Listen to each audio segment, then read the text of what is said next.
Bonjour à tous, bienvenue dans cette nouvelle visioconférence sur la cohabitation intergénérationnelle. Cette visioconférence est réalisée en partenariat avec Movadom, Movadom Alliés, Family Zen, Adapsia, Travelage, Destination Multimédia. Elle est financée par la Conférence des financeurs de la prévention de la perte d'autonomie du département de l'Essonne avec le concours de la CNSA. Merci à tous pour votre participation. Donc, je suis Pascal Macias, je fais de l'accompagnement individuel au déménagement des personnes âgées dans l'Allier. Je réalise également des déménagements et je fais des conférences à destination des seniors sur le département de l'Allier. Cette visioconférence sera présentée par Gwendoline Cotrez. Vous pouvez vous inscrire sur le site movadom.eventbrite.com afin de voir un peu nos prochaines thématiques et vous pouvez également partager ce lien à vos proches. Et maintenant, Gwendoline, je te laisse te présenter. Et Merci beaucoup. Pendant la visioconférence, n'hésitez pas à poser vos questions dans l'outil de chat et j'y répondrai ou alors j'interromprai Gwendoline pour qu'elle puisse intervenir. Tout à fait, n'hésite surtout pas Pascal. Merci beaucoup pour cette introduction. Donc ravie de vous retrouver ou de vous rencontrer pour ceux que je ne connais pas encore. Donc je suis Gwendoline Cotrez, j'organise des vidéoconférences gratuites chaque semaine pour les retraités en partenariat avec différentes structures que Pascal a présentées et en partenariat aussi en co-animation avec Pascal qui voilà, gère toute la partie modération et aussi gestion des questions que vous pourriez avoir et que vous pouvez poser dans l'outil de chat. Je fais aussi des conférences en présentiel. On reprend tout doucement ces conférences en présentiel dans les communes, donc notamment pendant la semaine bleue qui va être début octobre dans quelques semaines. On va pouvoir reprendre nos conférences en présentiel et j'en suis ravie. Donc peut-être que certains d'entre vous nous verront en chair et en os. Et j'ai coécrit un livre audio qui s'appelle Ça déménage chez les seniors, que vous pouvez retrouver sur notre site movadom.com. Donc n'hésitez surtout pas à le découvrir. C'est un guide sur le déménagement senior et il est entièrement gratuit d'accès. Donc aujourd'hui, on va parler de cohabitation intergénérationnelle, une thématique qui est très à la mode, très à l'ordre du jour. Mais alors, qu'est-ce que c'est? Pourquoi? Comment? On va essayer de répondre à un maximum de questions. Et on a la chance d'avoir avec nous aujourd'hui Margot de la structure Colibri Intergénération qui nous présentera sa structure, mais également qui pourra intervenir. Alors, Margot, je me permettrai peut-être au fur et à mesure de la conférence de te poser des questions. Donc voilà, tiens-toi prête. Tu pourras effectivement avoir un lien avec nous de cette façon-là, parce que c'est vrai que je pense que je vais avoir des questions peut-être un petit peu techniques ou des interrogations sur certains éléments. Donc n'hésite surtout pas. Alors je vois qu'on a Julie qui ne nous entend pas. Alors, je suis désolée pour cela. J'espère que les autres personnes, n'hésitez pas à nous dire si vous nous entendez bien. Et Pascal, merci beaucoup de la gestion de cette partie un petit peu plus technique. Alors, on commence, comme vous en avez l'habitude, avec un petit quiz. C'est très simple. Vous pouvez tout simplement prendre un papier, un crayon, et je vais vous poser 3 questions. Il faudra écrire sur votre papier au crayon un A, un B, un C, 2A, 2B, 2C, et ensuite, vous pourrez me l'écrire dans la barre de conversation, et puis je vous donnerai un petit peu les éléments de réponse. Donc, première question, qu'est-ce que la cohabitation intergénérationnelle? Est-ce que ce sont, réponse A, 2 personnes du même âge qui décident de vivre ensemble? Réponse B, un jeune qui habite chez un senior? Ou réponse B, une famille qui accueille une personne âgée? Donc ça, c'est les 3 réponses possibles. Deuxième question, depuis quand existe la cohabitation intergénérationnelle? Est-ce que c'est depuis 2004, depuis réponse B 1984 ou depuis réponse C 2012? Et troisième question, qui peut accueillir un jeune? Réponse A, les propriétaires. Réponse B, les locataires. Réponse C, les deux. Alors, je vous invite à mettre dans la barre de conversation les réponses que vous considérez comme être les bonnes.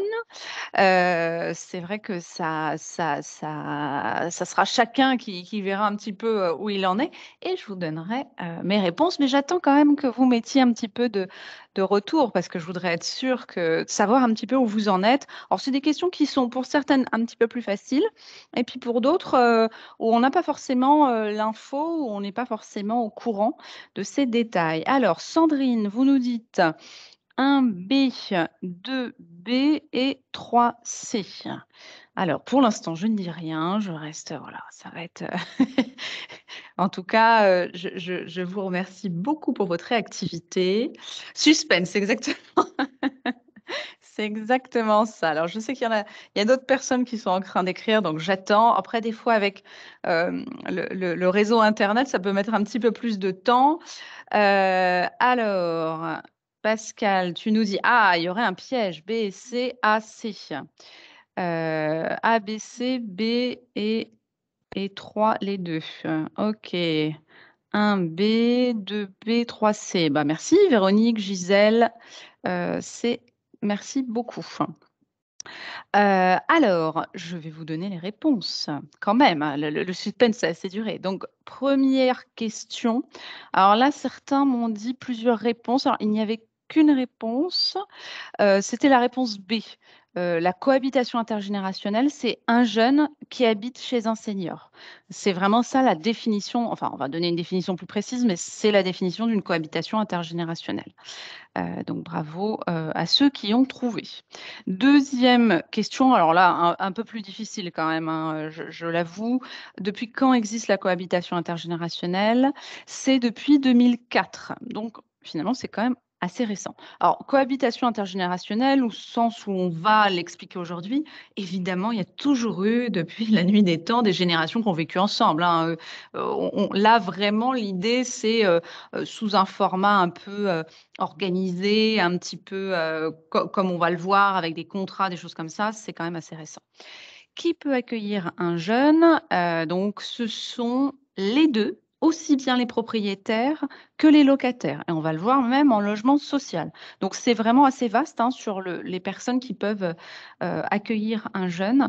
On a vraiment, beaucoup de possibilités. On n'est pas, fermé et vous allez le voir, il y a même, c'est même très ouvert parce qu'on ne peut pas refuser en fait, que son locataire accueille un jeune. Donc, on va en reparler.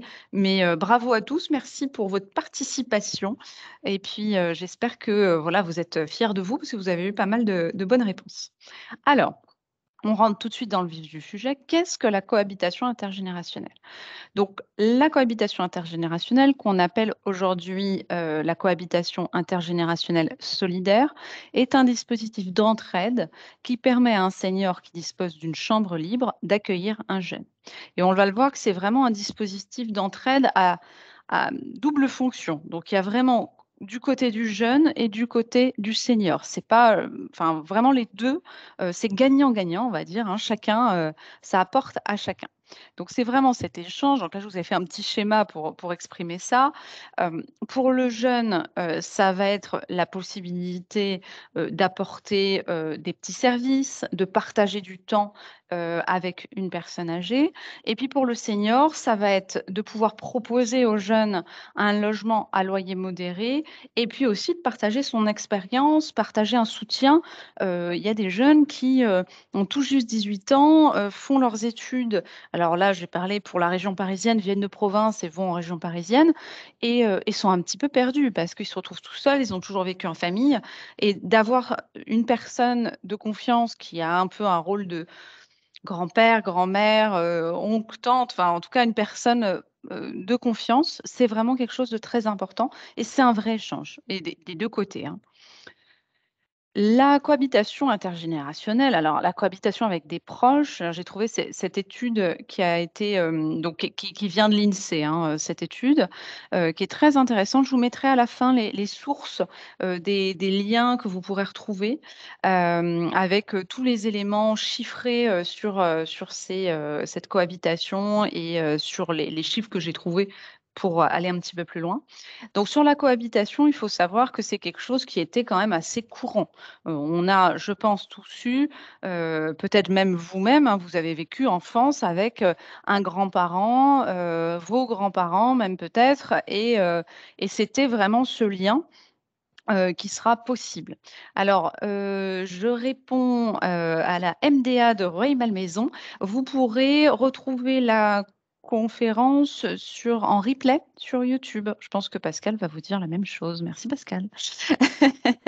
Donc oui, il y aura un replay, donc voilà, vous aurez tout et n'hésitez pas à le partager, hein, au contraire. Donc la cohabitation intergénérationnelle, elle a vraiment enfin cette cohabitation avec les proches, elle a diminué. En fait, c'est quelque chose qui est de moins en moins courant. On va moins en moins accueillir ses parents, ses grands-parents chez soi. Il y a d'autres types, d'hébergements dont on a parlé dans d'autres conférences, hein, résidences seniors, les EHPAD, les familles d'accueil, donc d'autres types de structures et c'est vrai qu'aujourd'hui, on revient un peu à ça, dans le sens où parfois on n'a pas le souhait de changer de logement, mais par contre, on a cette envie de partager, d'échanger, d'avoir, une personne avec laquelle vivre, et ça peut se faire de cette façon-là via la cohabitation intergénérationnelle. On n'est pas obligé d'avoir cette cohabitation en famille. Maintenant, on ouvre un petit peu le champ des possibles à d'autres personnes. Alors peut-être que certains d'entre vous, ont déjà testé d'ailleurs en famille, hein. C'est souvent, moi j'ai des personnes qui ont participé à d'autres visioconférences sur la thématique et qui m'avaient dit: oui, j'ai testé avec, un neveu, un cousin, un petit cousin, enfin voilà, des personnes de la famille qui, bah, avaient besoin d'un logement et ça s'est fait très naturellement. Et c'est vrai que là, c'est une autre façon, c'est-à-dire que c'est avec quelqu'un qui n'est pas de notre famille, qu'on ne connaît pas. Donc concrètement, comment ça se passe? Évidemment, Margot, si tu veux rajouter des choses ou s'il y a des choses qui, voilà, te font tilt, tu n'hésites pas à intervenir.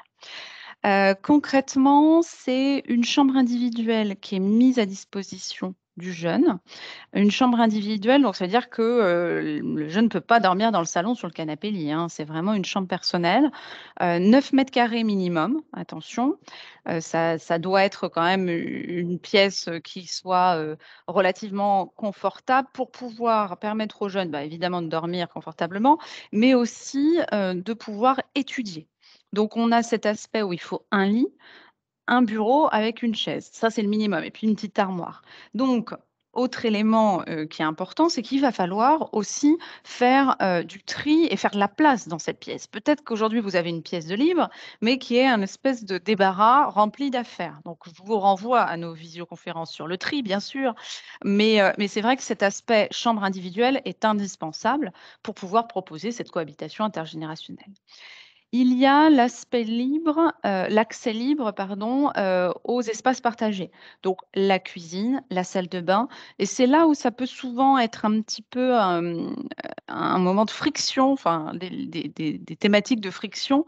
Ce que j'avais eu moi comme retour de certains seniors, c'était que vous aviez parfois des façons de vivre un peu différentes. Donc, par exemple, un jeune qui va rester 1 heure ou 2 dans la salle de bain le matin, il faut se mettre d'accord pour que chacun, puisse avoir du temps et pouvoir se sentir chez soi quand même. Donc, voilà et puis la cuisine, c'est pareil, si vous avez un étudiant qui a du mal à ranger ses ustensiles après avoir fait la cuisine, c'est des petites choses qui doivent se mettre en place et c'est là où les structures justement, qui peuvent accompagner vont être très utiles parce que ces éléments-là, ils doivent être discutés dès le départ.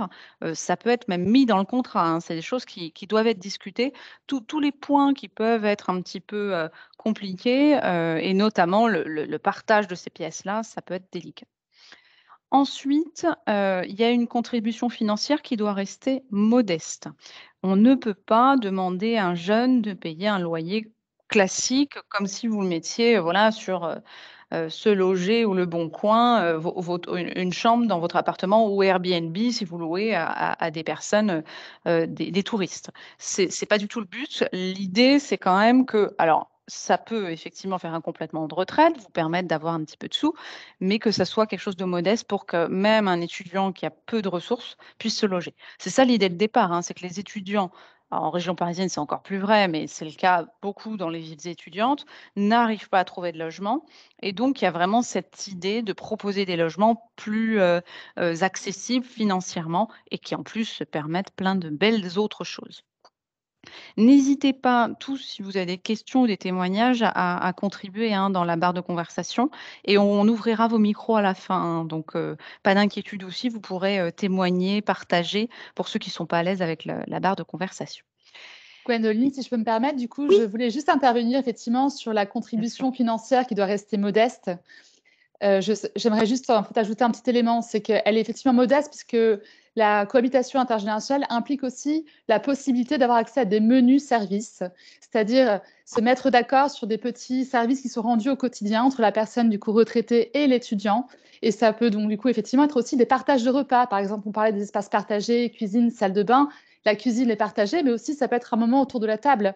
Voilà. Et tous ces petits avantages, ces menus services, effectivement, sont inscrits dans le contrat. Et donc, du coup, plus il y a de petits services, évidemment, et plus le loyer attendu est bas. Voilà, ce qui explique, du coup, cette contribution demandée financière, du coup, qui doit être modeste. Voilà, donc ça dépend de chacun. Voilà.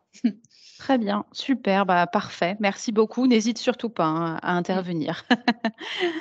Donc, effectivement, il y a cet engagement, alors là, qu'a très bien expliqué Margot, cette idée de partage de services qui est nécessaire, hein, et qui fait partie vraiment de cette, cohabitation intergénérationnelle et en termes de temps, ça peut être pour une année scolaire, donc si vous vous sentez prêt, ça peut être même plus, hein, mais, on déjà, le contrat minimum, on va dire, c'est pour une année scolaire que l'étudiant puisse, faire son année, tranquillement, sereinement, sans avoir à rechercher un logement en milieu d'année.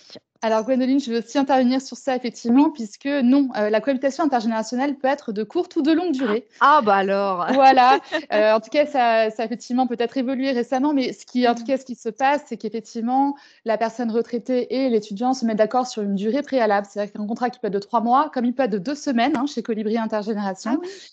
Voilà, mais effectivement, la durée, nous, ce qu'on constate moyenne de cohabitation est en général d'une année scolaire, hein, donc en gros de septembre à juin, mais cela peut varier selon les profils et selon voilà, les accords entre les personnes retraitées et étudiants. Voilà. D'accord, superbe. Donc si on a envie, par exemple, d'avoir un étudiant pour une courte durée, c'est possible. On peut, apporter sa candidature et Oui. proposer des courtes durées. Oui, tout Superbe. à fait. On a même des personnes retraitées, pour information, qui demandent d'avoir quelqu'un qui est en alternance, par exemple, et qui du coup Mmh. resterait à domicile que 2 semaines par mois, ce qui leur permet aussi d'avoir du coup leur domicile à nouveau vraiment pour eux pendant 2 semaines, sur 1 mois. Donc on a aussi ces contrats-là, qui ont du coup des périodes variables, de présence en tout cas, entendues du coup avec l'étudiant. Voilà. Superbe. Bah, merci pour ta contribution et toutes ces Avec infos, plaisir. précieuses. Est-ce que c'est vrai que c'est des détails qu'on trouve assez difficilement, comme information et qui sont nécessaires, donc parfait. Merci Margot. Mais je t'en prie. Donc au niveau du cadre juridique, alors il y a un vrai cadre juridique, hein. On n'est pas du tout dans quelque chose, qui s'organise, comme ça, sur un coin de table, hein. Il y a un cadre juridique. Donc c'est la loi Elan qui a renforcé vraiment ce cadre, juridique et l'objectif, de cette, cohabitation intergénérationnelle, c'est vraiment le renforcement du lien social. Donc sachez-le, au départ, c'est vraiment cet objectif-là. Donc il faut avoir en tête que on aura normalement du lien avec le jeune, hein, c'est bien le but. La solidarité, donc c'est vraiment un aspect qui est nécessaire. Alors je vous donnerai le lien vers un document que moi j'ai trouvé qui a été, créé par l'ADIL, qui est une fiche synthétique de présentation et qui explique tout ça et tout cet aspect, vraiment, juridique et important à comprendre avant de se lancer dans ce projet. Donc l'aspect solidarité a été accolé à la cohabitation intergénérationnelle. Alors je ne dis pas à chaque fois cohabitation intergénérationnelle solidaire, parce que alors déjà, cohabitation intergénérationnelle, c'est bien assez long, mais c'est vrai que le terme a été accolé. Donc sachez-le, cette solidarité est inscrite dans la loi, est vraiment importante. Et le caractère intergénérationnel a été précisé par la loi Elan. Donc c'est des jeunes de moins de 30 ans. Donc, sachez que si vous avez un jeune de plus de 30 ans, vous ne pourrez pas, enfin en tout cas pas dans ce cadre-là, et senior de plus de 60 ans. Donc senior, c'est reste relativement vaste, hein. On a quand même cet aspect, mais qui est précisé par la loi, qui je crois ne l'était pas avant. Donc voilà, c'est quelque chose qui est important. Et cette loi, d'après ce que j'ai là, voilà, loi Elan, c'était de 23 novembre 2018. Donc vous voyez, on est quand même sur quelque chose d'assez récent. Je vous ai mis un petit, diagramme de l'évolution justement de l'aspect juridique. Donc le début du développement de la cohabitation intergénérationnelle, c'était en 2004. Donc 2004, il y a eu vraiment les premières structures, que je vais vous présenter, plutôt des structures associatives au départ, et ensuite ça a été précisé dans la loi, relative à l'adaptation de la société au vieillissement, qu'on appelle dans le jargon professionnel la loi ASV de 2015, qui prévoit un rapport pour sécuriser et favoriser les pratiques existantes. Donc en fait, ce qui s'est fait de 2004 à 2015 a été structuré, dans la loi ASV, et ça a été encore plus structuré grâce à la loi Elan, qui a mis en place encore d'autres précisions dont je vous ai parlé juste avant, et qui précise que c'est de la cohabitation intergénérationnelle solidaire. Donc le petit document que vous aurez en lien à la fin, vraiment n'hésitez pas à aller le lire, parce qu'il y a plein de choses super intéressantes, et c'est vrai que cet aspect juridique est important aussi à avoir en tête avant de se lancer. Alors, là, alors c'est une pénurie de logement, mais à savoir, il y a une vraie pénurie de logement. Je tire la signal d'alarme. Je pense que Margot, tu es d'accord avec moi? Est-ce que tu as eu, pour cette rentrée, vous aviez aussi un manque, de logements seniors? Comment est-ce que vous avez vécu Alors ça? oui, alors effectivement, on a un décalage entre le nombre de chambres disponibles du coup chez des personnes retraitées et le nombre d'étudiants inscrits. Ce qu'on constate, c'est qu'effectivement depuis, début juillet, un énorme pic d'inscription, un flux d'étudiants, s'inscrit du coup chez Mmh. nous pour Bien sûr. demander un logement, notamment parce qu'il n'y a plus assez de place dans les cités universitaires, donc le Crous aussi est débordé, mais même effectivement le parc privé est insuffisant ou alors trop cher. Donc ils se tournent vers des solutions comme la cohabitation intergénérationnelle et de manière massive. Ce qu'on constate aujourd'hui, donc les chiffres effectivement à date, hein, puisqu'on avait parlé un petit peu avant l'été, sont effectivement à peu près ce rapport-là. Donc, on a un logement pour 10 jeunes inscrits, un petit peu moins quand même, hein, on est à plus à 1 sur 8, mais on ne peut pas effectivement loger malheureusement. On aimerait tous les étudiants qui s'inscrivent sur notre plateforme. On a du coup effectivement besoin de soutien auprès des seniors, hein, du coup, qui seraient ouverts à rencontrer certains de nos étudiants qui sont en recherche actuellement. Voilà. Superbe, donc on lance, voilà, l'info, et c'est justement pour cette raison, hein, qu'on fait ces visioconférences, qu'on essaye de communiquer au maximum sur les structures qui existent et sur cette solution. Alors évidemment, mon objectif, c'est pas de vous dire que la cohabitation intergénérationnelle est faite pour tout le monde, mais c'est vrai que ça vaut quand même la peine de se pencher sur la question, d'en parler, d'échanger à ce sujet, parce qu'il y a un vrai besoin, et en tout cas, moi, les personnes que j'ai rencontrées qui ont sauté le pas, étaient vraiment ravis, ont vraiment vécu des expériences, vraiment fabuleuses avec des jeunes, et c'est un échange, un partage qui est super. Donc sachez-le, il y a besoin de logements, ayez ça en tête, et a priori, il y a des chambres de libre. Alors je sais qu'il faut faire du tri, qu'il faut accepter quelqu'un dans sa salle de bain, ça c'est sûr, c'est voilà, une étape à passer, mais une fois qu'on a passé cette étape, c'est super. Donc, les structures pour trouver les jeunes, parce que effectivement, si vous êtes tenté, si vous dites, bah, j'aimerais bien me lancer là-dedans, il faut savoir que vous n'êtes pas tout seul. Vous allez pouvoir être accompagné par des structures qui se sont spécialisées dans cet accompagnement et qui vont pouvoir vous aider à trouver un jeune qui vous corresponde. Alors, il en existe de très nombreuses structures, de plus en plus d'ailleurs, hein. C'est vrai que c'est quelque chose qui se développe.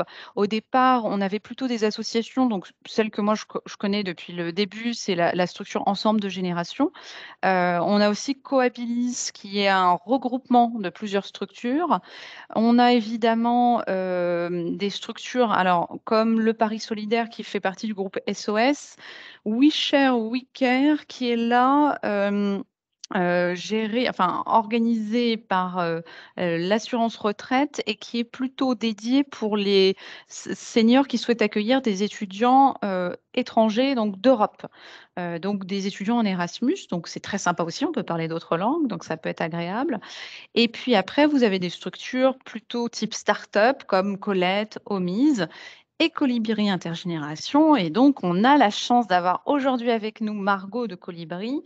Et je suis vraiment ravie de pouvoir avoir Margot avec nous. Alors, qui a déjà intervenu effectivement au fur et à mesure de la conférence, mais l'objectif là, ça va être de t'interviewer, Margot. Donc, si tu peux allumer ta caméra, ça serait parfait. Comme ça, on te verra. Bon, même si on voit ta photo. Bonjour à tous. Super. Je vais commencer déjà par poser une question d'une personne qui participe à la conférence. Comme ça, on va commencer avec quelque chose de très interactif. Sandrine nous demande, est-ce que tu connais le taux de satisfaction des retraités par rapport à la cohabitation intergénérationnelle? Est-ce que vous avez des chiffres là-dessus? Est-ce qu'il y a des retours? Je n'ai pas de chiffres pour l'ensemble des acteurs qui entourent aujourd'hui la cohabitation intergénérationnelle. Ce que j'ai, c'est ceux de notre structure. C'est déjà pas mal. On a un très beau taux de satisfaction, donc on espère le garder le plus longtemps possible, pour la simple raison qu'on est aussi assez différenciant sur le marché de la cohabitation intergénérationnelle, puisqu'on ne présente que des étudiants aux retraités s'ils ont des affinités communes. Donc, ça implique effectivement que vous avez des centres d'intérêt communs, des affinités, des attentes qui sont les mêmes que l'étudiant qu'on vous présentera. Donc, nous, on part du principe que si vous entendez avec l'étudiant sur pas mal de sujets, la cohabitation va bien se passer. Et donc, c'est ce qu'on constate, c'est ce qui se passe aujourd'hui. Voilà, donc pour vous donner en gros les chiffres, on a eu un seul contrat qui s'est arrêté. Parce qu'il y avait eu un malentendu au début, ça arrêtait assez vite, et c'est là où effectivement nous on intervient en tant que médiateur du coup pour arranger la situation et effectivement trouver un autre étudiant si la personne le souhaite et reloger l'étudiant ailleurs si on a un logement disponible pour lui. Voilà. Super. Oui, non, mais c'est vrai qu'on a commencé un peu sur la partie pas très rigolote, c'est-à-dire que si ça ne marche pas, on va revenir en arrière et on va on va parler du positif. Mais non, c'est très intéressant de savoir que finalement, dans la majeure partie des cas, ça se passe très bien et tout le monde est content et c'est une belle expérience, quoi. C'est ce qu'on constate en tout cas nous, ce qu'on voit et les retours qu'on nous donne, c'est que c'est une très belle aventure. C'est-à-dire qu'ils le voient vraiment comme une aventure humaine. Souvent, quand l'étudiant repart donc dans sa ville d'origine ou dans un autre centre de formation, il garde le lien avec la personne retraitée aussi chez qui il a habité en fait pendant quelques mois. Là, on a constaté aussi des personnes qui vivaient ensemble l'année dernière, qui ont souhaité renouveler le contrat pour un an de plus. Que, a priori, les choses se passent bien. Donc ça, c'est évidemment notre objectif. On intervient évidemment pour que ça se passe comme ça. Et je vois effectivement la question du coup de Madame Lopez qui demande du coup si on fait une présélection. Donc oui, tout à fait. Ce qu'on disait tout à l'heure, c'est qu'on a une chambre disponible environ pour dire, il y a une chambre pour 10 étudiants, pardon. On ne présente pas tous les profils d'étudiants à la personne retraitée. On ne présente que ceux qui ont matché, c'est-à-dire qui ont des affinités communes, des centres d'intérêt communs et qui, a priori, selon nos critères, en tout cas, pourraient s'entendre. Donc, effectivement, on ne présente que quelques profils par rapport à la masse d'étudiants qui sont là, effectivement. Voilà.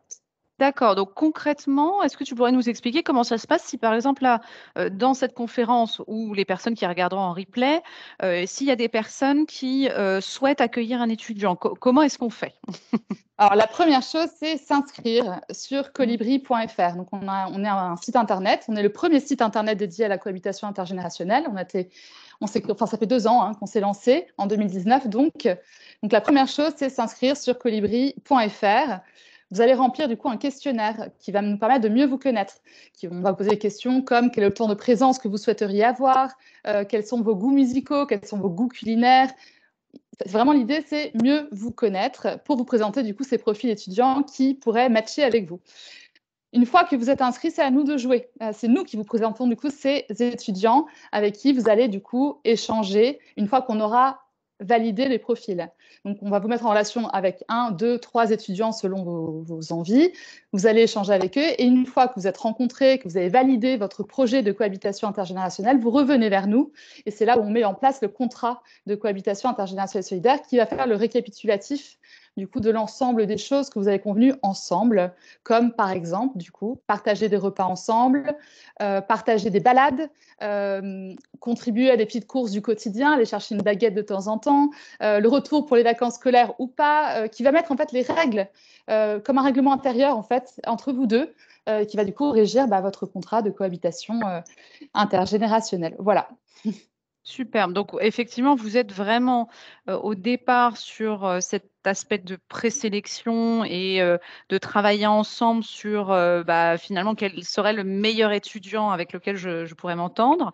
Et ensuite, une fois que cet étudiant est choisi, donc là, c'est vraiment le retraité qui choisit l'étudiant, hein. Il n'y a pas de, une fois vous mettez en lien avec plusieurs étudiants, c'est le retraité qui choisit, c'est ça? Alors, oui, tout à fait. Après, évidemment, c'est un accord mutuel. Il faut que l'étudiant soit Oui, bien d'accord sûr. aussi. Tout à fait. En général, Oui, tu as raison. ils le sont, hein, puisqu'ils sont là pour ça. Mais effectivement, on valide que leur projet à eux deux, du coup, leur convient et qu'ils sont d'accord pour vivre ensemble. Mais c'est effectivement la personne retraitée qui a le dernier mot. Ça reste son domicile, hein, donc ça va être un domicile qu'il va partager, mais c'est lui qui décide évidemment avec qui il souhaite partager son quotidien.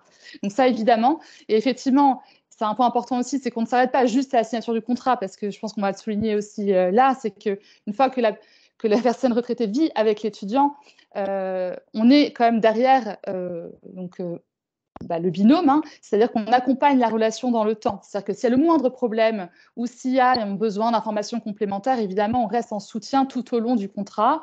Il peut se passer n'importe quoi, hein. Ça peut être un problème de santé qui intervient, ça peut être un étudiant qui finalement souhaite rentrer chez lui parce que, voilà, l'idée c'est qu'on intervient, nous, pour en tout cas accompagner tout au long de la relation, du coup, la personne retraitée et l'étudiant. Voilà.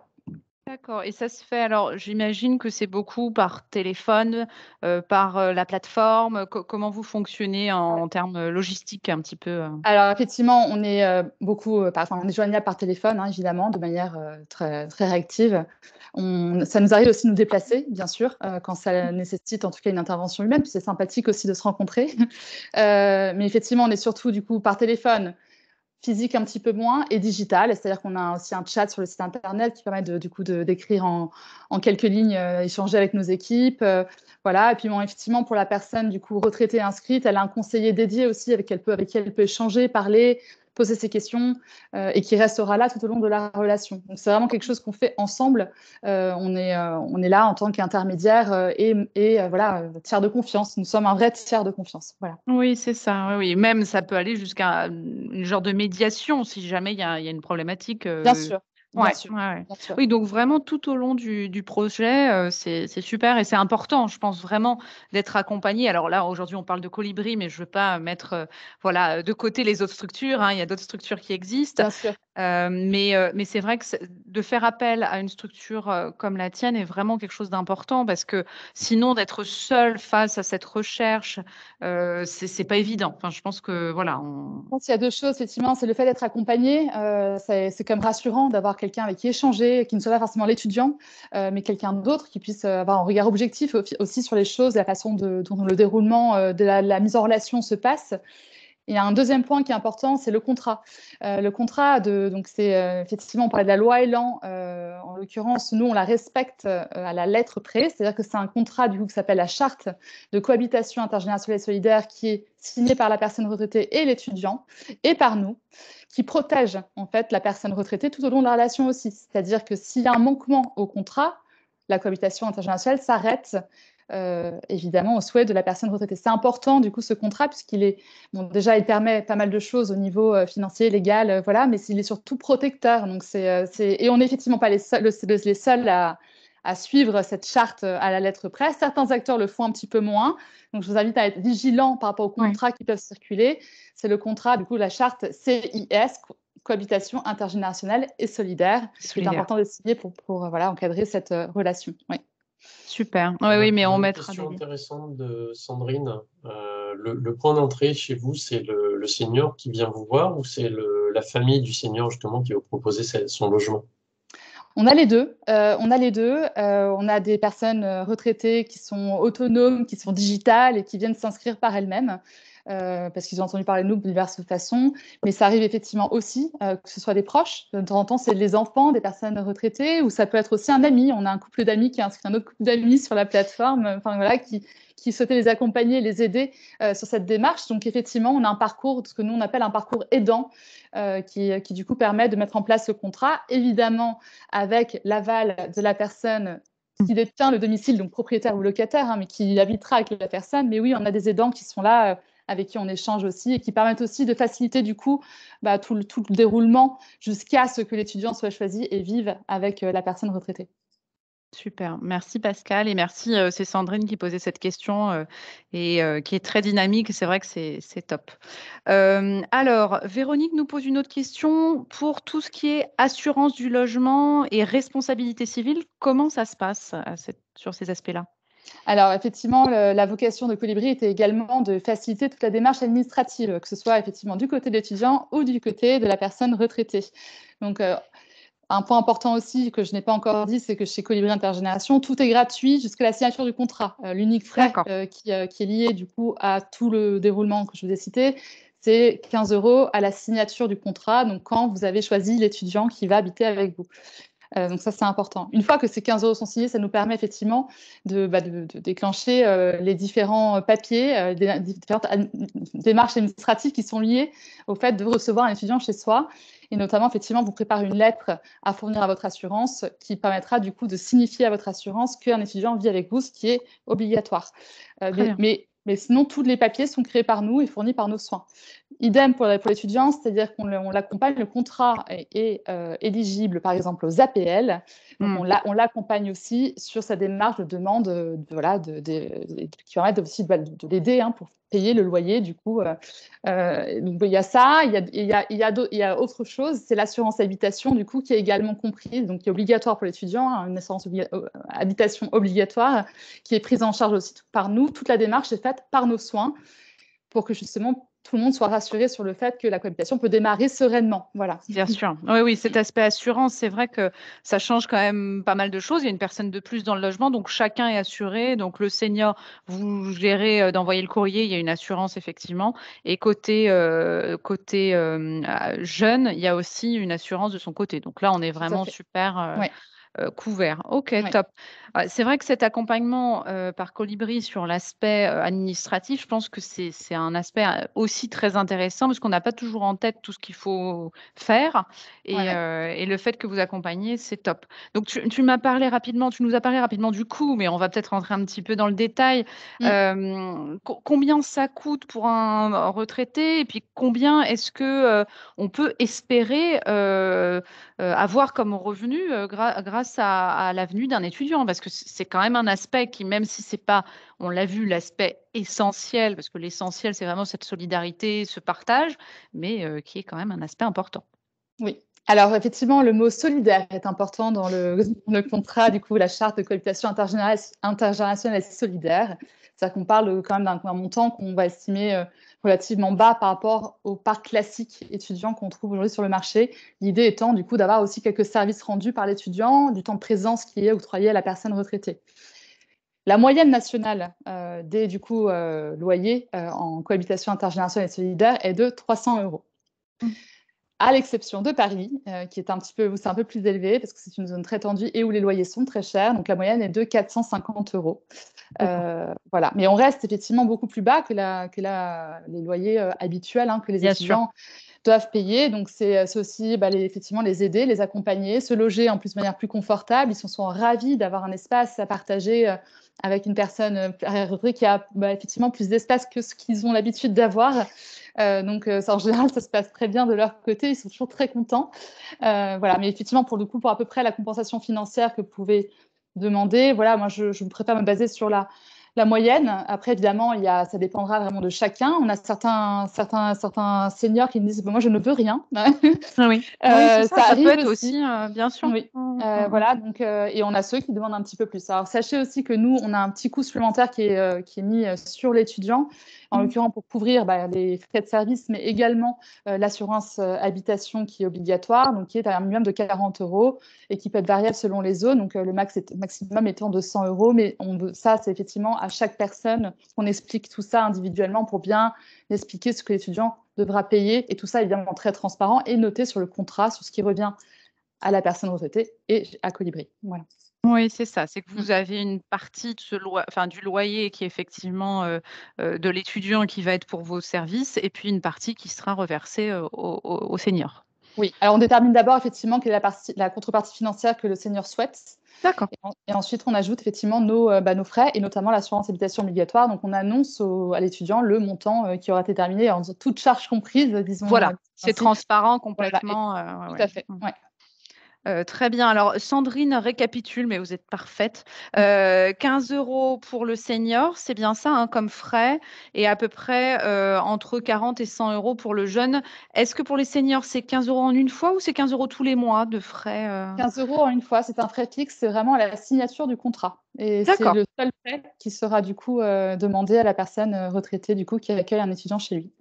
Super. On a des questions extrêmement intéressantes. On a la MDA de Rueil-Malmaison qui nous demande, est-ce que le loyer, il est payé par le jeune au senior directement, ou est-ce que ça transite par Colibri? Comment ça se Ça passe? transite par Colibri, ce qui nous permet aussi de garantir le paiement des loyers en temps et en heure, hein. Donc, du coup, Bien on se sûr. porte garant également sur ça. Donc, oui, on est l'unique. Enfin, du coup, l'étudiant paye à Colibri du coup sa contrepartie financière et nous, on reverse effectivement à la personne retraitée la contrepartie attendue financière, le loyer. Donc, c'est D'accord. par Colibri. Oui, super. Quand tu dis il y a enfin, si l'étudiant, par exemple, un mois ne peut pas payer, on sait pas, enfin, problématique financière, vous avez une assurance, enfin, comment ça se passe? Parce que ça peut être très compliqué pour un retraité qui a prévu cette rentrée d'argent, et si ça n'arrive pas. Alors, il y a effectivement, alors dans le contrat déjà, il faut le savoir, c'est qu'il y a un mois de préavis qui est prévu en cas de défaut de paiement. Ça, c'est important de le dire. D'accord. C'est quelque chose qui est prévu du coup contractuellement. Néanmoins, on accompagne également l'étudiant pour éviter ce genre d'accident, de problème, hein, de non-virement du loyer. Donc notamment, je parle des APL, mais c'est un point important, mais Oui, également bien la sûr. garantie visale, par exemple, qui permet d'avoir une garantie étatique, hein, qui permet du coup de payer ses loyers en cas de défaut de paiement. Mais en l'occurrence, ça n'impacte pas directement la personne retraitée puisque ça nous impacte nous en premier. C'est-à-dire que c'est à nous de régler la situation avec l'étudiant. Donc, c'est aussi une façon de rassurer la personne retraitée qui travaille avec nous en disant c'est Colibri qui vous versera le loyer. Voilà. Donc, et à nous d'intervenir par contre et de signifier qu'il y a un problème de paiement si jamais, avec l'étudiant, du coup, si jamais il y a un problème. Voilà. Bien sûr. Ouais, super. Donc, c'est vraiment une garantie qui est très intéressante. Ouais. Oui, tu voulais Autre point rajouter. important aussi, quand il y a un vrai doute et qu'on on a vraiment eu un coup de cœur pour l'étudiant, mais on sait que c'est difficile, sa situation financière est délicate, il est quand même possible, en un clic, hein, sur Colibri, du coup, d'accéder à une assurance pour loyer impayé qui permet Très comme bien. ça d'être vraiment garanti d'avoir son loyer, quelle que soit la situation. Donc, c'est aussi possible et c'est possible, du coup, en un clic. Voilà. Ok, super. Et on peut aussi, j'imagine, si on a cette idée de solidarité, moduler ou réduire le loyer. Enfin, je ne sais pas s'il faut re-signer un contrat. Est-ce que c'est déjà arrivé, peut-être Alors non, c'est pas arrivé encore. En tout cas, j'imagine que ça pourrait arriver. Ça n'a pas encore été le cas chez nous, en tout cas. Mais oui, effectivement, la question maintenant, c'est plus effectivement comment on revoit le contrat. Donc ça, c'est quelque chose qu'il faudra voir Bien sûr. pendant la discussion, hein, du coup. Et par contre, ça donnera lieu à un nouveau contrat qui démarrera du coup avec de nouvelles conditions. Mm. D'accord. Ouais, super. Non, mais c'est très clair. Dernière question que je vais te poser, puis après on continuera sur notre conférence. Mais c'est vrai qu'il y a beaucoup de questions et j'en Oui. suis ravie. Mais je suis ravie que ça intéresse et que ça soulève des questions. Ouais, bah, j'en étais sûre, mais voilà, il faut. Est-ce qu'il y a une déclaration d'impôt à faire? Est-ce qu'on paye des impôts supplémentaires? En fait, c'est ça. Est-ce que ça va nous coûter des sous, cette histoire?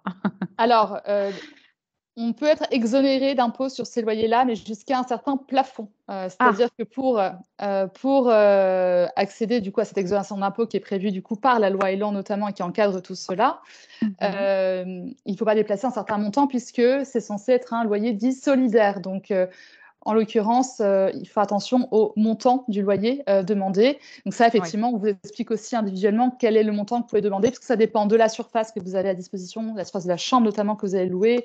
Donc ça dépend vraiment de chacun. Mais effectivement, il y a un plafond, mais qui vous donne du coup droit à une exonération complète d'impôt sur ces loyers-là. Voilà. superbe. Bon, bah, c'est très, très clair. Merci beaucoup, Margot. Avec plaisir. C'était extrêmement intéressant. Moi, j'ai appris plein de choses, donc superbe. Si tu peux rester avec nous, ça serait top. Avec Euh, plaisir. pour répondre aux questions, notamment dans le chat. S'il y a des questions, n'hésitez pas à continuer à poser vos questions à Margot. Elle reste avec nous. Et puis, s'il y a vraiment un point sur lequel il faut qu'on fasse un focus, tu n'hésites pas à ouvrir ton micro. D'accord, très bien. Merci beaucoup. Merci beaucoup à toi. Donc, vous avez vu, effectivement, cet accompagnement par une structure extérieure est vraiment quelque chose, d'important, nécessaire et qui a beaucoup d'atouts, hein. Donc il ne faut pas hésiter à prendre contact avec ces structures. Leur rôle, c'est vraiment sélectionner, présenter les candidats, rédiger le contrat, hein, comme nous l'expliquait Margot. Et puis après, cette idée de médiation aussi, hein, qui est quand même très, très importante et qu'il faut avoir en tête. En termes de période, alors c'est vrai que généralement les étudiants, là Margot nous parlait du mois de juillet, s'inscrivent plutôt au moment où ils ont leurs affectations de lieux d'études. Et c'est vrai que la plus forte demande est l'été pour le mois de septembre. Donc je ne sais pas d'ailleurs Margot, j'en profite pour te demander, est-ce que là, s'il y a des personnes qui veulent encore s'inscrire, est-ce qu'il y a encore des demandes? Est-ce qu'il est encore possible de proposer son logement? Ah bah, considérablement, d'ailleurs, nous, on en serait ravis. Pour ne rien vous cacher, on a plus de 2000 étudiants qui sont en recherche de logement actuellement. Donc on est effectivement très ouvert. Si vous avez, en tout cas, vous voulez en discuter avec quelqu'un de chez nous, on en serait ravis. N'hésitez pas, c'est le bon moment, c'est toujours le bon moment. Voilà. Super. Bon, donc ne vous freinez pas ou si vous avez des proches, des amis, vous savez qu'ils ont une pièce en plus et qu'ils ont ce souhait d'accueillir un étudiant, il ne faut pas se freiner par une période de l'année. En tout cas, côté senior, c'est vrai qu'il y a une demande qui est tellement forte qu'il ne faut pas hésiter. En termes de fonctionnement, donc les logements, comme je vous le disais tout à l'heure, ça peut être chez un propriétaire ou chez un locataire. Donc pareil, même si vous êtes locataire, même dans un logement social, il y a vraiment eu un vrai souhait, mais il y a même certains bailleurs sociaux qui sont en lien avec des structures comme Colibri et qui mettent en place des partenariats et qui lancent en fait ces projets de cohabitation intergénérationnelle. Le locataire doit par contre faire la demande auprès de son bailleur, mais d'après moi, ce que j'ai trouvé, alors je vous ai mis le lien vers l'article du code sur Légifrance, donc normalement on est au point, le bailleur ne peut pas s'y opposer. Donc il a obligation d'accepter votre demande. Margot, tu me le confirmes? Alors, je te le confirme, justement. Alors, je vais juste peut-être changer la petite formulation qui est le locataire doit demander. Non, le locataire doit informer son propriétaire. Très bien. Effectivement, on fournit une lettre qui est fournie au propriétaire, du coup, quand la personne est locataire. Et effectivement, il ne peut pas s'y opposer puisque ce n'est pas une sous-location, mais bien une cohabitation, ce qui change tout au niveau légal. Voilà. Super. Donc effectivement, on a juste à informer, mais il n'y a pas besoin même d'attendre un retour positif. Donc c'est super, c'est très clair. Merci Margot. Alors, en termes du contrat, effectivement, donc Margot nous en a quand même parlé, mais c'est régi par le code civil, donc c'est pas un bail, hein, effectivement. On mentionne donc beaucoup d'éléments, les pièces mises à disposition, les locaux qui sont partagés, la durée, date du contrat, les contreparties financières qui doivent être modestes, effectivement. L'organisation des menus services aussi, ça c'est vraiment un élément qui est important. Et puis des obligations de chacun. Je pense que là, c'est vraiment important de bien écrire les choses dans un contrat. Quand c'est écrit, c'est toujours plus simple derrière pour réussir à se mettre d'accord et à faire respecter certaines règles qui parfois peuvent être un petit peu délicates à faire respecter. Donc cet aspect contrat, mais comme on l'a vu, même si là je vous le présente succinctement, c'est vraiment important d'être accompagné justement sur cette partie-là parce que c'est un aspect qui peut être assez délicat. La fin du contrat, donc la durée du contrat, elle est librement convenue entre les parties. Donc ça peut être, comme nous le disait Margot, des toutes petites périodes ou pour une année scolaire, voire plus longtemps. Il y a un délai, par contre, un préavis qui est normalement d'1 mois. Donc ce qui fait que si jamais il y a le moindre problème, chacun, l'un comme l'autre, vous avez un préavis d'1 mois, mais vous pouvez clôturer le contrat, mettre fin au contrat. Donc vous n'êtes pas lié jusqu'à la fin de ce qui était prévu dans le contrat avec l'étudiant. Et ça aussi, c'est quand même une souplesse intéressante. En termes de contrepartie, alors effectivement, Margot nous en a beaucoup parlé, mais dans le privé, on peut convenir librement, donc entre 200 et 500 euros, donc c'est à peu près ce que tu nous as dit. Dans le logement social, là, ce que j'avais vu, c'est que ça dépendait du loyer, des charges selon la surface du logement. On ne peut pas faire. En fait, l'idée, c'est que vous ne puissiez pas gagner de l'argent sur le loyer. Si on a un loyer qui est très modeste en logement social, on ne peut pas mettre une contrepartie qui soit trop importante. Donc ça, c'est un aspect important et qui est, j'imagine, aussi travaillé avec les structures et qui doit être vu aussi avec le bailleur parce que ça, dans le logement social, chaque bailleur a ses règles et sa façon de faire.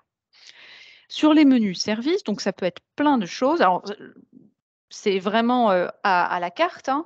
Un temps de présence qu'on dit bienveillant, bon, évidemment, c'est des moments de partage, hein, tout simplement. Ça peut être jouer aux cartes, faire une activité ensemble, lire un livre, des choses comme ça. Ça peut être aussi partager certains repas, certains soirs. Donc ça, c'est quelque chose qui peut être écrit, convenu ensemble sur un nombre de repas. Il peut y avoir d'autres services. Alors, le grand classique, c'est monter les courses, aider sur Internet. Attention, ce n'est pas une aide à domicile, hein. Il faut bien avoir en tête que vous n'allez pas embaucher une personne qui va pouvoir faire toutes vos tâches ménagères. Il n'y a pas de lien de subordination.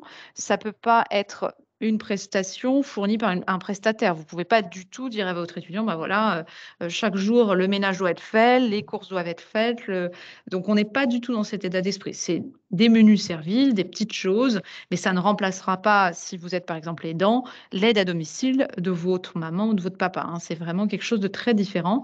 Par contre, c'est une présence, hein, donc il y a quand même un côté hyper rassurant, hein, de savoir qu'il y a quelqu'un qui est présent et qui peut aider.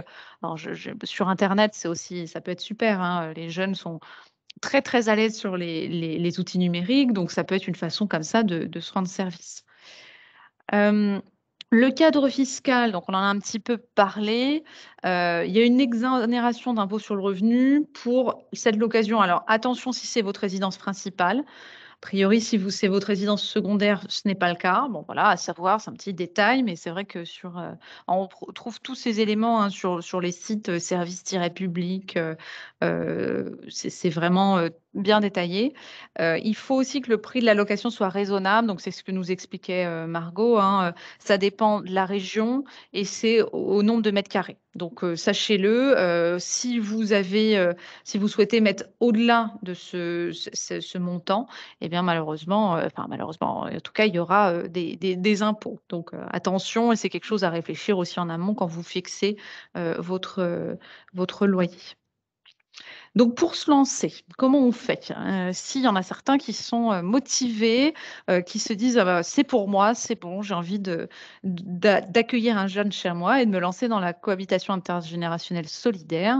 Donc déjà, contacter une structure d'accompagnement, je vous en ai présenté plusieurs.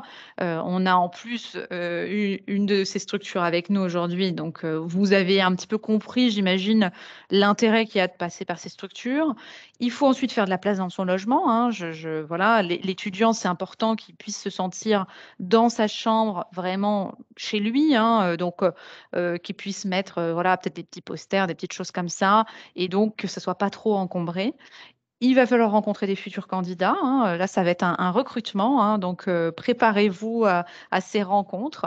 Et puis après, la cohabitation, on se lance et on peut vraiment moduler. Moi, j'ai trouvé ça super, ce que nous disait Margot tout à l'heure, d'avoir cette idée de, par exemple, c'est un étudiant qui a un apprentissage, il est là 15 jours par mois. Donc 15 jours par mois, on sait qu'on a notre logement pour nous tout seuls et ça peut être une bonne façon de commencer ou sur une courte période, sur quelques mois, pour aussi voir si c'est fait pour vous et si c'est quelque chose qui vous convient. Donc, on va prendre un petit peu de temps juste après pour les questions on va vous ouvrir les micros.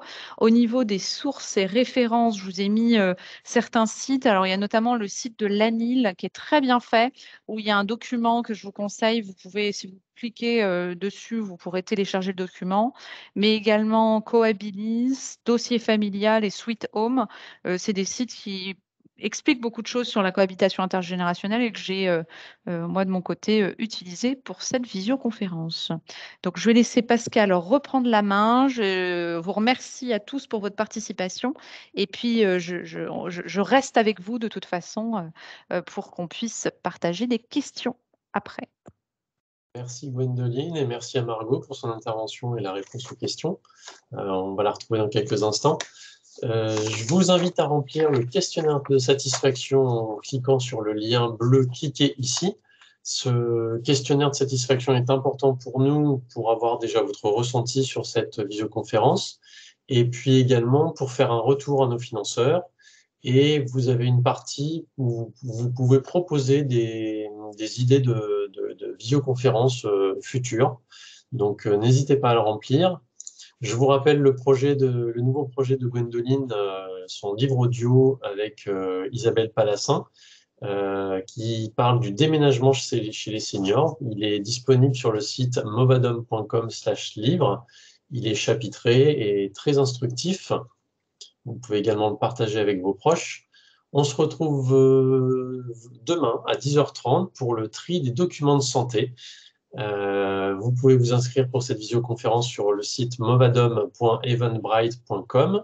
Vous pouvez également partager ce lien avec vos proches. Encore merci au département de l'Essonne, à la conférence des financeurs et à la CNSA. N'hésitez pas à nous envoyer un mail à contact@movadom.com pour toute question ou information sur cette visioconférence. Je vous remets le questionnaire de satisfaction. On se retrouve dans quelques instants pour les questions. Merci à tous